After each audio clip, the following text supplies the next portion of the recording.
Hello everyone, my name is Hannah from Atlatech, and today we've decided with my colleagues Henning, CEO of Atlatech, and Tom to record a short video overview of the news that in automotive industry news that happened this month.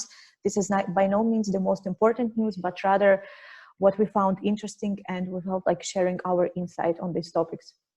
The first one is, of course, Tesla, as it's always there. We see news about it all the time, so why not talk about it?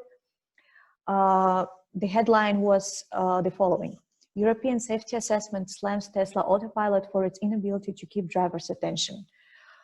Tesla's Autopilot has been a quite controversial topic recently. People have various opinions on this. And Henning, what do you think about it? Yeah, thank you, Hannah. So also thank you for suggesting this format to have a small chat about industry news here. Very cool stuff. Yeah, the Tesla news has been all over the place. Very hard to miss that one. And for good reasons, because this is a huge step, I believe, right? So now we have a first mass-produced vehicle that has self-driving capabilities. We'll discuss in what extent that is, and that is available for everybody after some time, right? Yeah, it's clearly big news, and the key question in this, I think, is who is really responsible in the end if there is an accident. And I think it's fair to say that with any self-driving system that we will ever see, there will be accidents eventually. Hopefully very rarely, but there will be accidents, right? And the key question, I think, is who is responsible? Is it either the driver that sits in the car and is responsible for monitoring everything, or is it the car maker, the vehicle manufacturer that is responsible? And here in the Tesla case, I think it's pretty clear that the driver is responsible. And this is difficult because the better the self-driving capabilities are of the vehicle, the less attentive the drivers are, and the more difficult it becomes to get back into the loop if something needs to happen, right? I think this is a bit of a dilemma, right?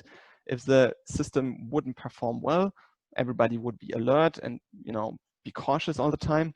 But the better the system, the more dangerous, so to say, it would become, because getting back into the loop after hours and hours of flawless self-driving would be very difficult. So yeah, exciting stuff for sure. Let's see how the updates go on that one, but clearly a very bold move of Tesla, as I think everybody would have expected. Yeah, very interesting to see these kind of things. So Tom, what do you think about this? Right. No, I fully agree with everything you said. That challenge is there. The better the self-driving system performs, the less attention the driver will pay. This is the inherent conflict behind everything that's level 3, right? You want to make the user experience great, but also you want to, or you have to keep the driver's attention. Huge conflict potential there. I know that Volvo has decided they're not going to do level 3 at all, precisely because of this reason and the safety issues behind it. Elon Musk, of course, has other priorities. Definitely a bold move. As far as I can see, the echo so far has been mixed. Saw a great thread by Oliver Cameron from Voyage on Twitter. Some stuff the vehicle apparently does very well, such as identifying traffic lights, and which traffic light is relevant for the drivers in which lanes, etc. And then there were other issues, since Tesla, as everybody knows, doesn't use HD maps. There were some issues like the vehicle not understanding that it's on a one-way street and thus preventing the use of both lanes, or the attempt to drive through an intersection, even though other cars approaching it would have the right of way and similar. So yeah, it remains to be seen if this can be ironed out. Definitely an exciting month, and I agree. Now there is something that is available for everyone. That's definitely a milestone.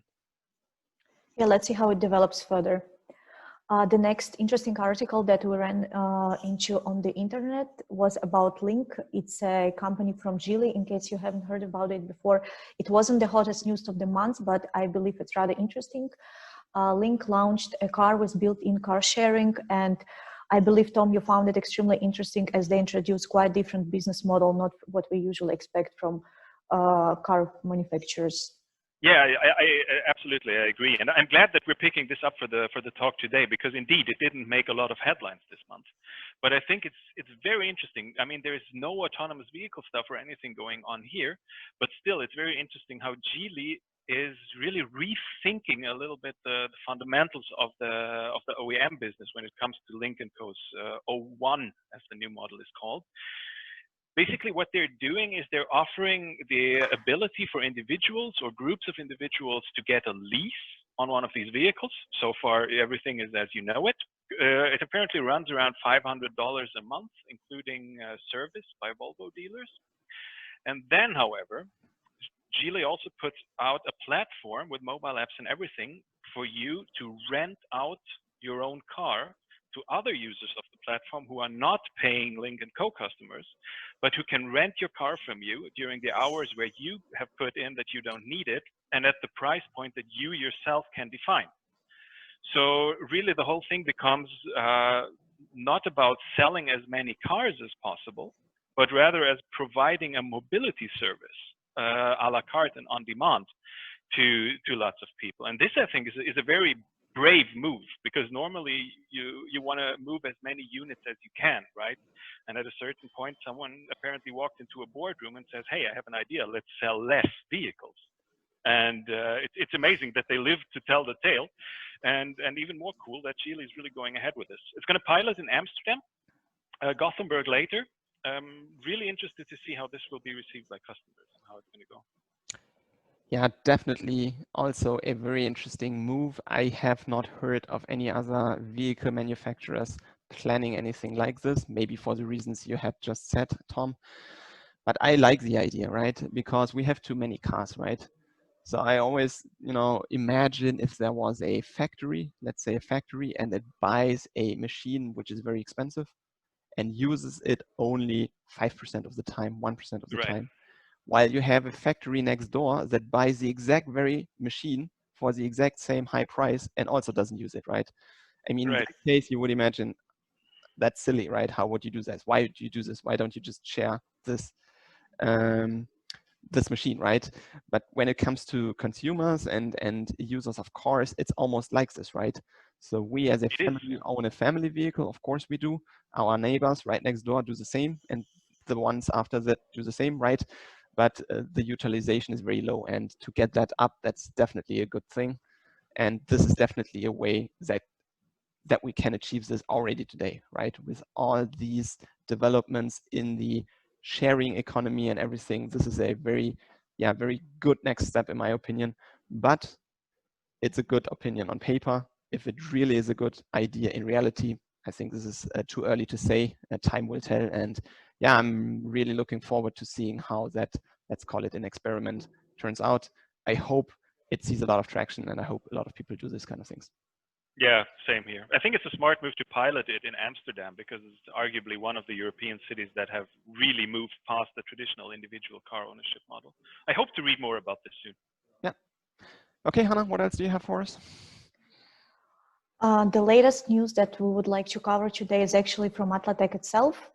We have recently released an article on the accuracy of HD maps, as all of our customers, or not only customers, people from the industry keep asking how accurate the maps are, and it's extremely important topic, as it has as it goes hand in hand with safety of the vehicle that goes onto the roads. So Henning, could you please cover the key findings of the article? Yeah, I remember that article. Of course, it did take quite some time within the team, going back and forth and iterating a couple of times, because it sounds like a very innocent question: how accurate are your maps, right? If people are in a hurry and are not in the mood to dive deeper, I typically just say very accurate, and that's it. But of course, there are very many different aspects that play into how accurate any 3D map, including ours, is. And without reading out everything of the article and without, diving very deeply into every single detail, I think one thing is important to note is that there is relative accuracy and global accuracy, right? And these are related somehow, but still very distinctive. So if there is a road sign, let's say a stop sign, and we survey that and map that stop sign, for example, we can take one single 3D point of that stop sign and assign a latitude, longitude, altitude to this. So that means a position on the surface of the Earth. And the first question to answer is, how far does that point, according to our map, deviate from reality, also in global coordinates, right? That's one type of accuracy, right? It just simply means how accurately are our assets of the map, positioned on the surface of the Earth. That's one thing. Right. In addition to this, we have relative accuracy, or you can also describe it as consistency, which means that if you chop out a certain area from our map, like some 30 meters by 30 meters or something like this, and overlay this onto reality, how much and how well does it fit, right? This is more how relative distances between different objects is measured. And that is relative accuracy. And for self-driving vehicles, for advanced driver assistance systems, and for the validation of driver assistance systems, typically relative accuracy is more important than global accuracy. But again, going through all these aspects of the article would be beyond the scope of this small little chat here. But Tom, maybe you have to add something to this. Yeah, I'm getting flashbacks to all the discussions that we had around these topics while describing it. It is exactly like you say. It's a question that sounds pretty innocent, but the answer to it is very, very complex. But I feel it's an important question also, and it deserves a comprehensive answer. So I'm glad that we went through the trouble of writing that up. And if you choose to read this article, which I hope you do because it was a lot of work, and you still have any questions afterwards, please don't hesitate to reach out. It was the same for everyone on our end. I will attach to the link of the article above and to all the prior topics that we have discussed before, in case you would like to go through them and read once again. Thank you everyone for joining us. And in case you feel like we missed out on something, or if you have any topics you would like to discuss with us next week, feel free to share them in the comments below, and have a great weekend. Okay. Thanks everybody for watching the video, and have a great weekend. Thanks everyone. Thanks Hannah. Thanks Henning. Enjoy your weekend, everyone. Bye. Thank you guys. Bye-bye.